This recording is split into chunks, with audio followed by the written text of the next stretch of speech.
des jours Dashi Mutaka est dans la WhatsApp et Dashi Mutaka là au moins la côté Dashi Mutaka là nakoma constater na mamba prière na mati po na yo po babi ya toza biso so vivre na samoi photo yebaka nini ezo se passer te bébé mabe yo lina ke na ba live ba tusunde ba makanga respect na mati po eza yo Dashi a publié Mutaka là na ye Mutaka eza partout eza sorti plus de 30 vidéos Mutaka là. OK. Ce soit lobby que o avec na âge mineur, mobile ceux qui copain, abandonner ko menacer, ko peut-être publier en côté sérieux mais c'est pour ça bandi ko so ba ça. Qui m'a publié en côté mout na zala ki nango, na comme ça fait plus de 3 ans dans son menace qui a publié on est donné ba publier on veut dire Aza innocente. Ah d'accord, elle aussi elle est famille présidentielle. Présidentielle splendide. Maman c'est na kolo bambang bang. Le ba chéri. Famille ndeti fandeti Didi Stone ti donc Aza famille mbongo. Na ebité chéri. Mbongo te aikendaka bongo te aso chéri maman bongo. Maman c'est. Oui chéri. Pardon, nagna sengo machape marraine pardon mais nagna pe sa vie nanga makambo. Il y a pas de souci. En tout cas na sepeli ndeko nanga inongo lobi makambo moni bino ba congolais à Kinshasa. Ba matière na bino nde bo partage na ba Brazzavillois bango ba finga ka ba artiste na bino ba finga ka Didi Stone o azo ke lo balibosa UNESCO azo représenter Congo na bien bino so bazo sabola Didi Stone na bino o asala bino fierté botika ka batuana bako finga fali boza wana bozo sepe bako finga fere bo vandi wana bozo sepe bo monde ndumba na bango ya mwana bango azo tia misapi 4 na C bazo protéger mais ya bino moko botikaka bomoni siko batonde baza bozo tike bon laisser aller ba fingaka o msusu Angelica wana munoko supu auti ko finga Didi Stone kala mingi te kotangela nga ko batuti na mire na nga pardon oui maman c'est limbi sans pardon mais auti ko finga Didi Stone kala mingi te azo finga ka Didi Stone pamba ka bo pasa ma vidéo na zo seka mais ya bango otandi ba protéger partout bozo mayele bozo ma ekamu sabino te bango bazana unité bino bozanga unité te entre bino so bazo finga bande ko na bino wana mbango boke ko supporter bango alors que baza ba étranger kombo wana Congo ko sabino te toza ndenge moko te tandi bazo protéger mwana bango bino Didi Stone o azo sa fierté na bino asa biso bazo finga boke kuna boke ko sangela epe bozo finga pe bozo mayele bo moni siko ndenge sala bango bazana senga ko lobela bino mais ya kolobela makambo na bino mais ya bango balingaka te naza sire efungoli bino miso merci maman esi merci chérie merci la juste bonjour maman esi personnellement ya na tout en lingana tout na mingi pe na français pour na ba wesh oyo po vraiment eza mawe eza pasi je te remercie pour l'initiative parce que à un moment c'est un ras-le-bol na bandana na bato Brazza le lozo mona ba ofunga ba live balu ba ke bino bazai roi boyo lobela ba wa dashi tali nous bolata biso bambula na bambula du janvier en décembre de 1900 wolo jusqu'à nos journées balubra Zaïre et kezongi ba matière nyonso kota na Zaïre et katisi Brazza pour la première fois dans l'histoire de l'univers ndeko na bino beloko ekweleli eto loba te po bino boza ba nani banda Zaïre ti lelo boza ba nani to senga approbation na bino en tant que qui bino boza en actualité bo sepela kutu ke moi na ngwa pesi no pa actualité sanitaire bozo ba bosoto si qu'on a côté là ba wesh ngana loba on lemba te depuis hier depuis avant-hier vous me voyez dans les lives et je vais pas me lasser de vous toutes les personnes qui prennent la peine de monter ici de défendre Dashi par rapport à ces vidéos excusez-moi sachez que vous êtes des tannants et moi je parle pas chinois je parle français, je vous le dis. Toutes les personnes qui défendent cette fille, sachez que vous aurez des filles qui à 14, 15 ans vont faire la même chose que Dashi. Oui, vos filles vont le faire. Comme ça, lorsqu'elles vont les faire, vous allez monter dans des lives, dans des TikTok pour venir défendre vos filles. Ça, je vous le dis. Parce que le fait que nous, on lève nos voix, on dit non. On dit non à ces actes. Vous pensez que nous, on est des aigris. Je suis désolée en fait, à un moment donné, c'est un ras-le-bol. Tous les wesh qui viennent ici, alors elle a fait ça, ça fait quoi? Qu'elle soit mineure, d'ailleurs, le fait qu'elle soit mineure, c'est pire. Est-ce que vous savez que Dashi essaie de se justifier, elle arrête pas de faire des vidéos pour expliquer le fait qu'elle est mineure. Si c'est quoi, que maman, et c'est qu'elle est côté à la Snapchat, moi, ça n'a où tu peux poster, non, vidéo, mais au fait, c'est pire parce qu'elle est mineure. Est-ce que vous vous rendez compte que ceux qui écoutent Zaki majeur, on pouvait se dire que d'accord, acteur, il y a film X, majeur, ça, c'est encore une chose. Mais mineur, c'est pire pour Abana qui nous Ndumba na Kibomwana. Ça, vous ne comprenez pas. Alors, le fait que les gens viennent parler ici, c'est pas pour chercher du buzz, c'est pour dénoncer parce que Dashi est majoritairement suivi par des mineurs. La communauté de Dashi est remplie de personnes qui n'ont même pas 17 ans. Est-ce que vous le savez? Elle a 2 300 000 abonnés. Si je ne me trompe pas, et dites-vous que la majorité de ces personnes qui suivent Dashi sont des mineurs. Le fait que vous venez dans de live défendre Dashi va pousser les autres mineurs qui le font en cachette de pouvoir continuer. Et ça, vous ne comprenez pas à quel point c'est dangereux. Parce que les gens, qu'est-ce qu'elles vont se dire? Ah, Dashi kuto sali kuna za star ba kotelier et bon ngai na salate pourquoi? Et elles vont le faire. Bozo encourager le mal pourquoi? Yango, je le dis, je le répète, toutes les personnes qui encouragent cette fille, bana na bino bako sala, vos filles bako banda kindumba, na 12 ans, na 10 ans, na 13 ans, et tozo zela bino boya ko sala live beaucoup te na bango. Parce que trop, c'est trop. À un moment donné, arrêtez d'être des fanakuiti. Parce que, oh, et comme vous zoba, et ça, c'est fanatisme. Bino boya ko défendre ba bêtise, sachant que ceux qui zaki bana na bino boya bo beta bango, boya bo baka bango, mais vu que ça star na bino, ba panami kinza, boya ko lobé la bateau, boya ko pexa, toi, le baba chéri, on va en parler. Parce que si vous pensez que nous, on en parle pour du buzz, là, sachez qu'on est en train de réveiller la conscience de jeunes. On est en train de réveiller la jeunesse. On est en train de prévenir la jeunesse. On est en train d'adresser un message à la jeunesse. Parce que ceux qui battent qu'on fait des lives, on parle de ça, bako bang. Il y aura des filles qui le font en ce moment là-bas.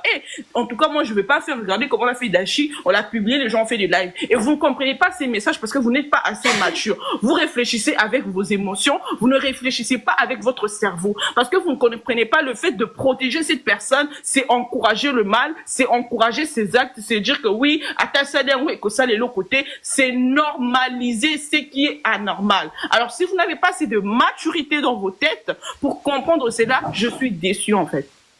Je suis très déçu. Et tu vois, il y a des mamans, de tontons, des tontines, bazo ça là live. Oh, elle est congolaise, on la défend. Il n'est pas question de nationalité. Cette fille a de l'influence sur vos enfants. Et moi, je vous le dis, tant que vous allez défendre Dashi, dans vos quotidiens, vous vivrez la même chose. Et comme ça, vous allez mieux comprendre les personnes qui montent ici pour dénoncer ces actes. Moi, je dis non. Moi, je dis non. Il y a des gens qui basent les communautés, et c'est basé les comités, bah, comment je suis Dashi, bah, comment je suis Dashi. Ah, d'accord. Bino, ah, quand c'était Alicia. Oyebi histoire ya Alicia ese Alicia za moi boy azaki peka ba wesh na France wana elle était mineure.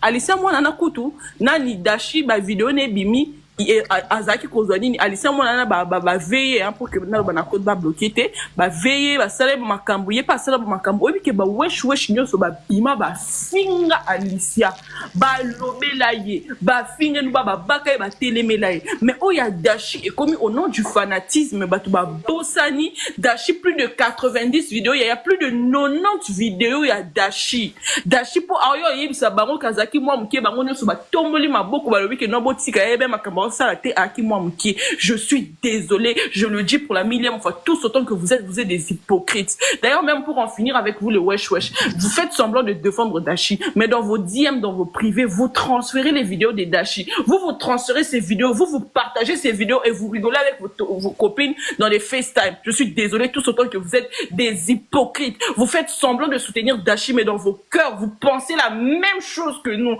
On a la même pensée, on a la même réflexion, on a les mêmes idées, mais vous voulez faire semblant au nom de la solidarité féminine. Nous tous ici, on parle la langue française. Nous tous ici, on a étudié. Depuis quand la solidarité féminine consiste à encourager les bêtises? Depuis quand la solidarité féminine consiste à encourager ce type des actes sexuels, consiste à encourager la jeunesse de prendre courage, même si elles font ce genre de vidéos, ça ne va rien faire, c'est la vie, elle était jeune. Depuis quand la solidarité féminine consiste à faire ça? Vous parlez le français, je parle français. Ceux qui sont contre moi, montez, venez me donner la définition de la solidarité féminine dont vous êtes en train de faire abstraction dans cette affaire de Dashi. Parce que je suis désolée, on ne peut pas normaliser la normale. On aura des filles telles que nous sommes là, il y en a d'autres qui ont des filles, il y en a d'autres qui ont des cousines, il y en a d'autres qui ont des personnes que basées à sous surveillance à la parenté. Le fait de défendre Dashi, c'est encourager la prostitution, c'est encourager les bêtises, c'est encourager nos jeunes enfants mineurs. Je suis désolée, je dis non, je ne suis pas Dashi. Moi maintenant, quel est le Kitty sur? Eh, simple quoi, bonjour. Quand on attend un billet, on va mettre Kitty sur. Quand on a ta camille. Ok. Bonjour. Madame, merci. oui, maman. Ngana lingana lobaka boye bato nyonso bakotela dashi soki ezalaki ke mutakala dashi ane bimi so ezalaki ya jemima soit so ezalaki ka didiston na baage wana bango baloba dashi eske balinga baboya ofandela yango balive balinga basoutenir jemima soit balinga basoutenir didiston les kino les codes mais bozwa maye na siji na biso soki ekoti bozwa ngo na ndenge ya premier degré te bolapida bastar na biso te ya mwana oyo ete ya biso balingi baoprotege mwana bango basala eloko oyo kofunga biso miso parce que biso ozaka tro bazoba bato ya sentiment il faut matière ezwa ekende partout ça 2 semaines oui c'est bien mais il faut koprotege ya biso. Maman, Boso ezaki tamima. Maman ezaki mima to oui, so ezaki didiston so ezaki mima didiston otali mima baza presque âge moko na dashi. Madame, page polémique na biso ezo poster moi non bon monde bazo adoucir ba page polémique na biso sur RDC s'il vous plaît oui dashi moi na biso malé mais vraiment yaka mais aussi bazo caresser dashi mais ce que zaka Didi Stone ya oui ba page polémique ba bangi ba cha ba commentaire ba yinda kaka ba milu ba moi je suis déçu de notre communauté t'as ba caresser moi non balinga ba bimisa na maman ya Didi Stone ba tiena miniature bafingi na mama bango bafingi kilombo na bango dashikanga mutema ça va aller aux autres ba page na miso boza ba hypocrite on a bi vraiment nemi congolais yemoko parce que moi no bozo caresser ce que za ka Didi Stone ce ça rama ya tumba jemima ya ero bo baki bango ne kulus mais tani bozo kwanza moi no bozo caresser boza na bino ka ba corrompu en fait je suis désolé je suis vraiment d'accord la marraine madame aussi si il y a pas de choses à Zali pour ngana lobaka bongo so ezaki ke ya biso ezaki mima ezaki maria ezaki Didi Stone na ba age wana mais ero bazuna ba famille na bango batie bango na miniature ba fingi balinga même pas balobaka 14 ans balinga pas bandolobaka nduma na bino banda kala balinga elinge ko mapenda ke famille mobimba ba fingi ba grande sœur na bango ba fingi bango meta dashi so ezaki kutata ke ba video eza oza inconsciente mais o ezaki yomoko ozomi sala ozan azana sentiment penza kusala likambo wana mais so zeka biso ka ba mima o me minito bato ba pe mate ba bazo fela bango ba live ba sala bango ba live ba famille bande ko ne nyoso ba mati bango na minati kinduma na bino na famille mais dashi bazo protéger bongo eza bien te bango nyoso baza génération moko dashi za mo mkete poza nzoto ko kangama azale ke ba mima te ba koza génération moko. D'accord ma chérie. Bokechi bonjour. Okay, merci. Merci maman. Bokechi bonjour bonsoir. Bokechi. Bonjour ma chère. Bonjour. Il n'y a pas de souci. En tout cas, nous avons vraiment déçu. Quand nous sommes déçus pour la communauté de la Bissau, éviter tout ce qui s'est passé, communauté de la Bissau, tout ça pour nous encore éviter. On est une communauté vraiment malade.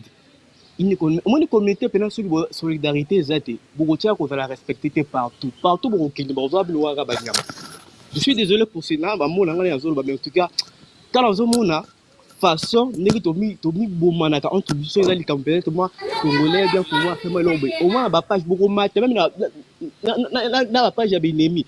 Bon, lié, bon, ça, bah, là, il veut dire, bon, match, beaucoup, au fin, on a bino, beaucoup, ma bilo, on a raté, mais, ah, na, comme moi, on a vraiment la page, oh, bah, Congolais, bah, ça, là. Et puis, bah, ça, bah, fait la donc, c'est-à-dire, bah, zone, bah, carisser, moi, nana, oh, nga, za, nga, mutunaka, unité, avant, moi, na, mouké, nga, nzame, nga, mais, Congolais, comme le niveau, bouiningeni. Et puis la plupart des gens qui ont fait des erreurs, ils sont congolais ou des pays, on est devenu un peu mélangé avec ces gens, c'est parce que on a eu des Congolais qui ont vécu des années dans ce pays, Congo, Brazzaville, Bangolane. Si on mélanger, c'est la respecter. Hein? Congolais, pardon, bon changer le comportement, la bin, bon solidarité. Ce qui est bon, protéger, comme on dit, communauté, ou à la solidaire, à la respecter partout. Communauté, c'est ça, comme on a bien oublié, on a matin, quitter si, on dit comme on protéger non de calabine, bon ça là on en cachette. Parce que bon, et ça on a, et puis ça on a pas, on a la photo na Kinshasa, mais maman on a abandonné la bise à porte, bon ça là, n'a pas mis ce qui caranga la bise, nous avons maintenant tout compte pénal niveau moins assez, n'a pas Brazzaville, pénal, bah on manque bise respect, bah on respecter bise aussi. Quand on a bah zoba bah Congolais, bah on va dans bambo karan. Et ça pénal mawa. Voilà ça, on a rien à voir le bazar on a pénal. Merci beaucoup. Merci Diva, bonjour.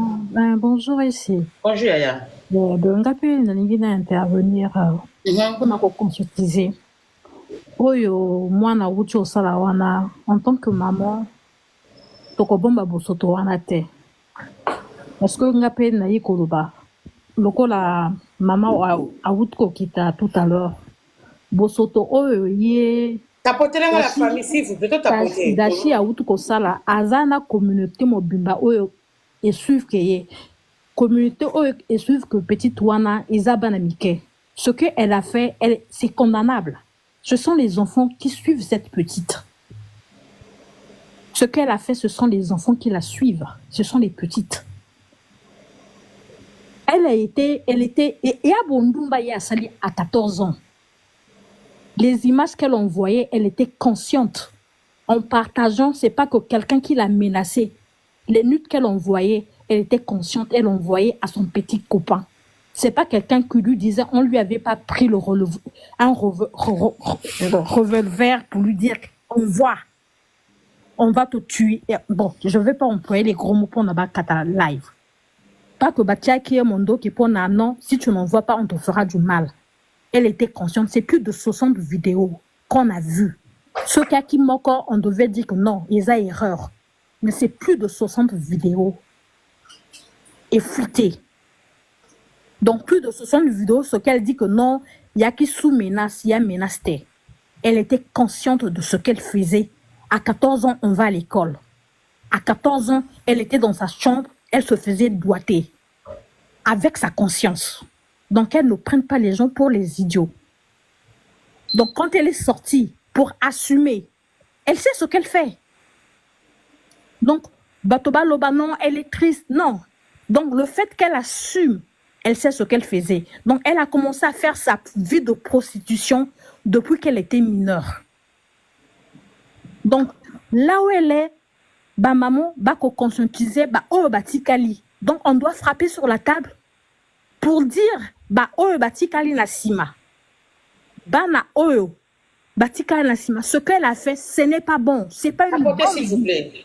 À 14 ans, on va à l'école. À 14 ans, on étudie. On ne fait pas ce qu'elle fait. On se doite pas, mais on lit, on étudie. On se met pas à se doiter. Cette vie-là, ce n'est pas bon. Enfants, étudiez, enfants, travaillez. Enfants, soyez focus dans vos études. S'il vous plaît, les enfants. Et ce n'est pas une bonne image que Dashi a encore de donner. Ce n'est pas une bonne image que Dashi ou Dashi donne à la jeunesse. C'est ce que je voulais dire. Elle était consciente. Motota Atiaki Mondoki. Plus de 60 vidéos, c'est condamnable. Donc, justification à quoi on me menaçait, personne ne l'a menacé. Elle pouvait dire ce qu'on menacé. Elle pouvait dire à ses parents, on me menace. Voilà. Donc, la justification, on a coupé ça au Kuta.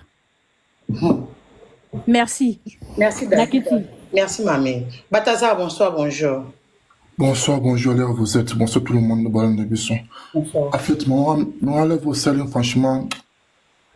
Au-delà ça, tout m'a tombé, tu vois, tous les années, il y a des choses qui sont jeune, ou toujours font la mise dernièrement, ou ces derniers temps, ou toujours le catou, tous on se bat, peuple, comme on a dit là. Madame, moi, quand on le bat, origine, shit, il y a réputation de Bissau congolais, et ça va pas, je peux en mic. Il y a des signes, franchement, je vous dis en vérité. Papa, je peux me dire que ne pas me mimi ko tira ko quatre parties à ma bébé finir en abisso. Imaginez-vous, moi non pas de blesse moi finir famille qu'on zone qui j'aime qu'on zone. Papa, je peux me dire parce que républier place ba finir en abisso sur républier on poste sous. On poste en sous. La passe bonne une passe pour beaucoup un message me oui les ni que vous avez arrêté de faire ça que finir bande ko ni moi la bataille le moté au la famille là bas on faut beaucoup pivoter le bon la page de bino pour beaucoup qui ça bon temps après je peux me dire que républier sur le coin le pas de franchement n'a pas de attends qui était surtout le pas ça matin colonne n'a pas attends qui était ma solidarité bon ça pas il y a un double la barre d'achou franchement c'est pas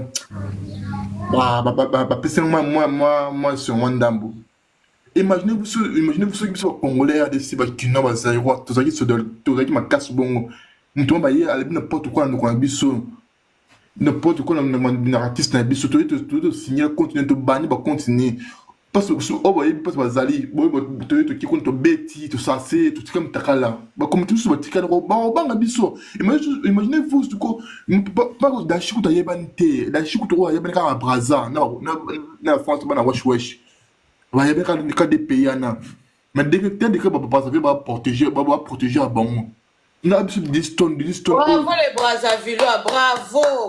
Je suis fier de vous, bravo. Franchement, madame, imaginez-vous ce que des Liston, des Camerounais, des Liston, tout ça. Que le peuple congolais, mais c'est ce qu'on a dit pour la mais c'est congolais, au hasard, ce qu'on même passe par fin d'Okonoyo. Et très bien, pas pour moi, baisser la page pour moi, on a mis ma fille, on a bien laissé mon boy, pas étranger, mon boy, bien, bien, bon la bête bon il m'a connecté mais j'ai pour contre bon te signer te banni en mot parce que ba finir donc le milieu congolais bon travailler vanité nous contraint des fois qui n'a pas signaler quand on live n'a pas live t'es parce que tant le bon finir ba finir donc surtout qui est tout signalé surtout ça bon après ça filer ba étranger bon banga biso ba parce que comme ça tenté hein tellement me de la Chine moi de faut ça normalement une semaine tout le belango mais c'est déjà pas baiser cible Pony, Baba, Kati Balien son, Bakati, you come on all over the near continent, you come where some little baby, you trash all baby, Baba Matwa finger you. Point to sell a motive, point to sell a motive, point on all live and on a biso. This Jada finger could me, Papa could follow me the next, a finger papa could follow me, the Mamma could follow me, but Tika Planas in France. Now, but Jades I can put to the Jades like Angleterre, Mukanga, oh, Baba took a finger, but this so to back in Angleterre, my boss on the parce qu'on est plus ça m'a danger. Abi ka pour dans la ba France, ba Belgique, ba moko bino bo karasa bango, so fini bino bo tiki bino, ba tiki bango ate ba ta famille. Il y a une conséquence en gros.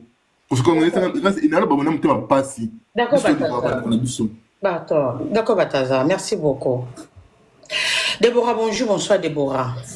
Oui, bonjour maman et c'est bonjour. Vraiment pour vraiment ta live non. Merci vraiment pour bazali watozo maele tala makambo bali yo basali pena ko batie frein na makambo na bango mama tozo maele biso bazali wa maele c'est biso kamusa ngai nazali kuna maloba to lingana bakimi ba live bazo fongola te na live na bango soki za biso ba embango tutu baba wana mususu wana afinga ka division occasion direct tozana ba star na biso ya bien mama il se pardonne à kiti tozo maele zo sanga na somo na nzoni bien to bolapa. Allô Angelina, bonjour. Nayaki avant. Vas-y mami, attends, comment on changer combo te? Non, changer yango moko. Naza na 7 jours. Ani mbote ni combo. Balapa biso balia oyo. Bonjour déjà maman et c'est en tout cas live nalingi d'abord na féliciter pour na live au sali vraiment bravo. Ngana lobango 100 fois na lobango 1000 fois. Biso na balia toza bande côté. Lelo bomoni ke ba prouver bino ke tozara bande côté lelo bo pesi biso ba raison oh toza xénophobe to raciste na boy na ki raciste te parce que seul raciste na monde pe ezanga été toza ba raciste toza ke belé bref en tout cas dashi ba Brazzaville ba kitaba matabo le labo sanza bo sala obino na lingi en tout cas ngana kotika été à cause un mois de polémique page na ngai kotika na kombo l'anus de dashi à profit na ngai kotika la kaka en tout cas na otika binote parce que niveau ba finga jemima alela na live alela zairo lokote la ndeko nozo pesa bango raison bon matake pas grâce mbisi kuna bozo tika grâce mbisi afinga atanga na za warrior oui je suis un warrior mais jamais na kokyo matana live à grâce mbisi na kinoko finga ndeko langa faire ngola wana pena elekakate ekloko wana esuki saranga mutema bazo bamoko bobo mataka na ba live na bango ba finga bandeko na bino botala lelo ndechi balaxi bino ke biso na bango toza bandeko te malheureusement maman SN cholobi biso tozora mayele te totika la kasi ma bazoba tellement toza infiltré na mboka na biso na ba page polémique to ebite na nazara na basima soki za rappel bango balia bango moko naza bazana sima ba page wana toyeba te parce que nayoki déjà information ke einda ezala Rosette. Bref, biso totika bango basalaka ba 2000K ba 3000K na kombo ya ba influenceur na binso mais tala kaka eloko mwana oyo atie misapi na lifuni ne wana etonda bambika wana tandi ti bastope bino bobangi nanango obanga lia aza mokala fo tosala bango boye bafi capable wana bafi ya kimba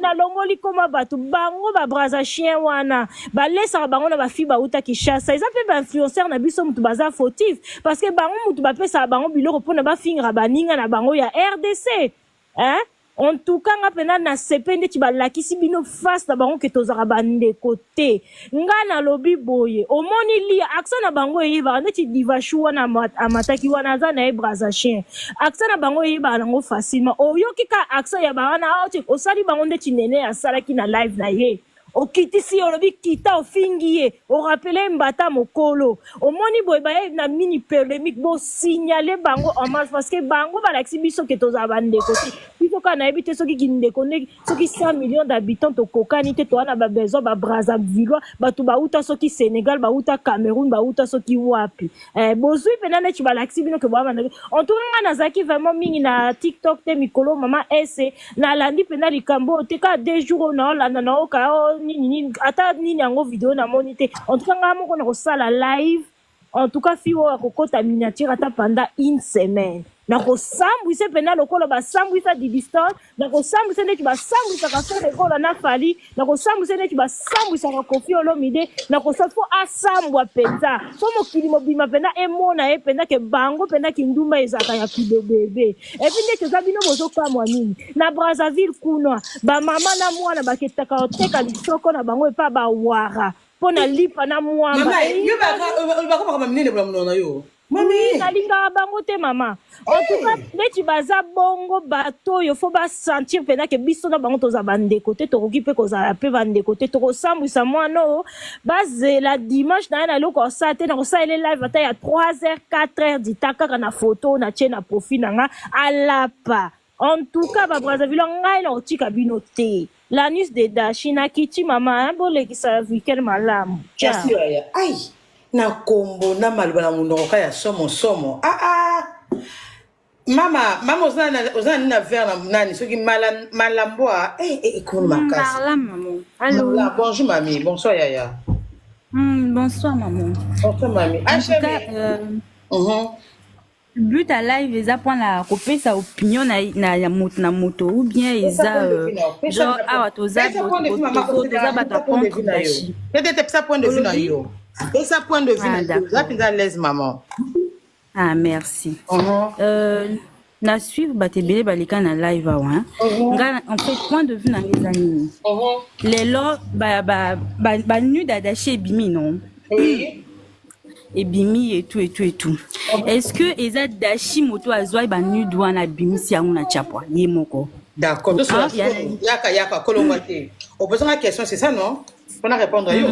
D'accord. Selon yo, on t'a mis ça on Dashi de non bon non? Selon nous comprendre. On comprend que m'appelle on a Dashi, c'est ça hein? Oui, exactement. On appelle on a copain là, ex-copain là, bon. Il reste à savoir si les copains ou bien ceux qui pirater compte naïe ou bien quoi que ce soit, on ne sait pas déjà de base. Parce que mon cas de base cité ex naïe tout mais on ne sait pas si réellement ils ex naïe vu qu'il y a déjà beaucoup de vidéos, alors bah que 5 après ça qui nani, 6 après ça qui nani, 3 après ça qui nani. Chantal Kalou on va beaucoup dans aussi fait peut-être au critique base. C'est toi qui avais beaucoup de bruit là-bas hein. Alors je t'abonne. OK. Nako continuer. Vas-y. Donc, Ngaï, en fait, pour moi, je me dis, l'éducation de l'enfant, c'est bon, c'est bien bon. On dit que nos enfants ont des téléphones, ont des smartphones, bazana ba TikTok, ba monaka, c'est bien beau de dire. Mais éducation, les lois banana bino beaucoup plus on a beaucoup internet. Je suis désolée. Les lois beaucoup le bâtiment Dashi à ko baby sa banana bino parce que banana bino banana ka Dashi. Les lois yom maman sur zana banana la nanda ko vendre sa banana oui bisa non regarde ce que Dashi elle a fait, c'est pas bien. Quittez là. Ce que Dashi elle a fait, c'est pas bien et tout petit conseil na ndenge na yo. Mais de là à diminuer la fille au point où Bisso, en tant que femme, moi on entend parler de solidarité féminine, chacun de nous a sa définition de la solidarité féminine, mais en tant que femme, moi je trouve que c'est vraiment injuste. Attends, maman, c'est la marre là. Parce que selon yo, la vidéo d'acheter un boy. Parce que vas-y, toute la communauté congolaise où il y a Brazzaville, il y a Congo, faut que derrière Dashi, il y a soutenir selon yo. Bongo. Même Ngaïa, moi, Ngala zo soutenir été. Ngala zo, nazo le makamu nandinga kulandisa. Parce que si aujourd'hui on essaie d'exposer les choses de tout le monde, même Yanga, on a zo le oyo, il y a des choses où même nous-mêmes, nos parents auront vraiment honte de nous. Parce que moi, je pense que le mieux, ce serait de sensibiliser les gens que boy bakani bino bosala kana la vie, mais pas de rabaisser la fille à insulter. Donc les lots na bola mutu ya sel na ba TikTok na biso o. Attends maman, na bola mutu ya sel na TikTok, ataka na TikTok. Et c'est permettre qu'on a toutes les questions ici.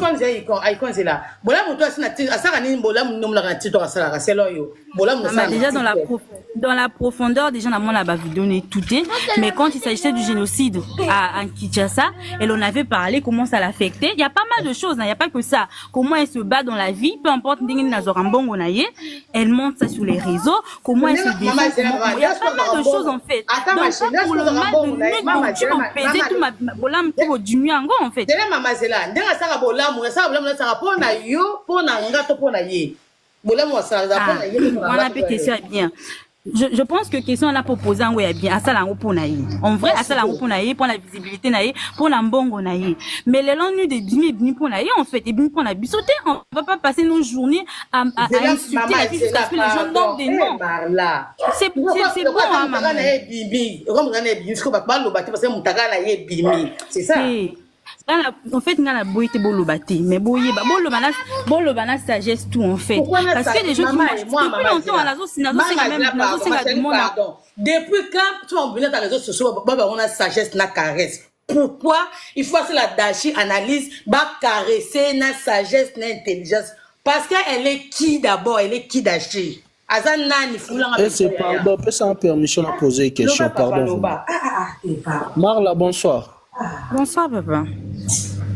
Omoni c'est qu'un sala anga passi et rabino balia ba Brazzavilloise parce que c'est ta sœur du Brazza yango zo défendre et ça laisse-moi finir. Rectifier nos places là pardon. Il y a parce que déjà de base déjà les réseaux sociaux c'est pas mon truc. Vous allez même remarquer sur mon compte là, il y a les locaux. Zelanga na si soloba. Zelanga na si soloba obligé ngana rectifier. Makambo eleka ya kofina sindina ali etala bino ba Brazzaville te bokota ngo na nko bobeta bordure. Makambo eleka ya Didiston etala bino ba Brazzaville te bokota ngo na nko bobeta bordure. Vous avez votre chaîne de pétasse grâce Mbiza Rosa Buzo banako ba star congolais Zaïro. To kipate to beta kara. Laisse-moi finir. Laisse-moi finir. Permettez ngana si. Ah papa, pardon, excusez-moi.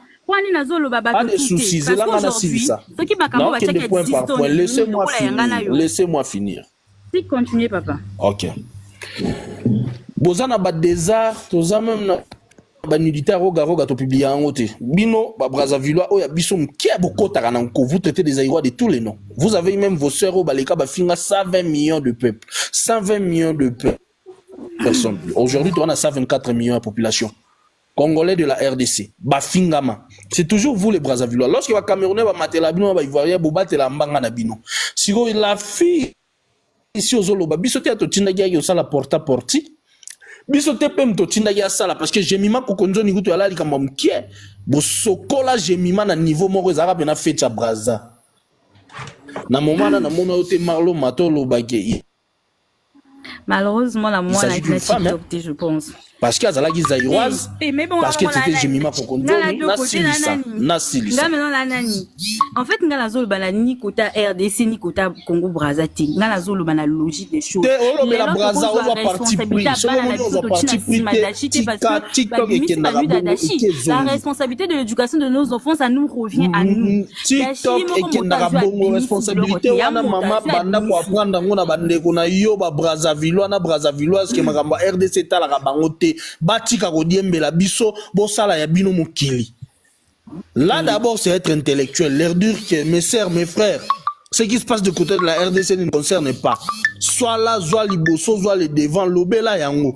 Quand tu vois, vous les Brazzaville, on vous connaît. Quand il y a vos sextapes de Claudia et autres là, boyara kimia, bobatami bokangeli yango frère. Mais si c'était côté de la RDC, vous n'avez pas mata boandi ko finga. Vous n'avez pas mata bo poster bo tie buzoba. TikTok et Kendara Bongo, TikTok et Awenge, et église T. Retenez phrase na ebicho TikTok et Awenge, 12, 24, 12, Wenge. Il y a église T à Wenge, mais message peut les canards la TikTok. Son message les canards. Yo salani ni tangu zela, yo salani ni tangu. Moi si na bino. Ya braza petit chose anjo to mikemi kwape o ya ko finga bato yo sala ni ntaba braza bla bo mata bo finga bato oh wa na ibi même pas papa la ngai na ibi même pas mutu zulu c'est moi ça mi kwape na wa mi sala wa yo au finga di distance comme on en fait non en fait bino bozo suivre logique na ngate ngai message na zo lingala passer on a besoin na ngote logique na yo jour yo la ko défendre logique yo kanga attentivement zela na silisa logique na yo jour yo marla malgré ça faux compte on connaît on y a défendre le monde entier ya faux compte na lobi kombote je parle du compte mto sur la na photo na so boko tabo yo cha miniature bozo ya bino retour o nzamba bordir jour bino bo yekola kozwa défense na monde entier na moment na yakate ya biso to yo kayo mais tant bino balia bozo la défense te ya bino ne bo d'ailleurs kutu partageons nous vivants mutakala da chiffre tambola botka betita pour avoir c'est quoi ça pardon tu as le loba vous quitter parce que je sens que vous allez peut-être bientôt vous redescendre pardon na ko loba ya na ngai loba te Nago conclure. C'est ça. D'accord, merci maman. Alors, ngai en fait nazo conclure na boui nazo zwa ni par RDC ni par Congo Brazza. Déjà de base nga nanga ba réseauté. En vrai de vrai, na ba réseauté mais je scrollais sur même quand l'histoire là ça s'est passé devant moi. Ça s'est passé devant moi ndenge banaki chidanga suka ça m'avait vraiment fait mal. Déjà naza nanga mutaba réseauté comme je le dis mais tellement bozo lo balango, j'ai voulu intervenir. C'est pas parce que d'achaza congolaise il y a Congo Brazza qui nazo lo balango. Soka ki moto mususu même si c'est qui monter c'est pour ça qu'il va live na loba. Pourquoi? Parce que les longs messages nous ont fait passer que beaucoup de responsabilité ba na bino na sima dashi. Ce qui les ko le ba na bino banda ko ba dashi moi je ne peux pas ba dashi que pour moi nanga pe baké il faut s'arrêter pour se filmer jamais de la vie. Il y a la sœur nanga mokawa alekani na live à lobi bongo. Il faut pas point de vue naie. Moi tout le monde dans les réseaux sociaux, il y a TikTok, atika bête pour moi nanga za éduquer personne. Jamais de parce que ba nanga éduquer pour nanga moko.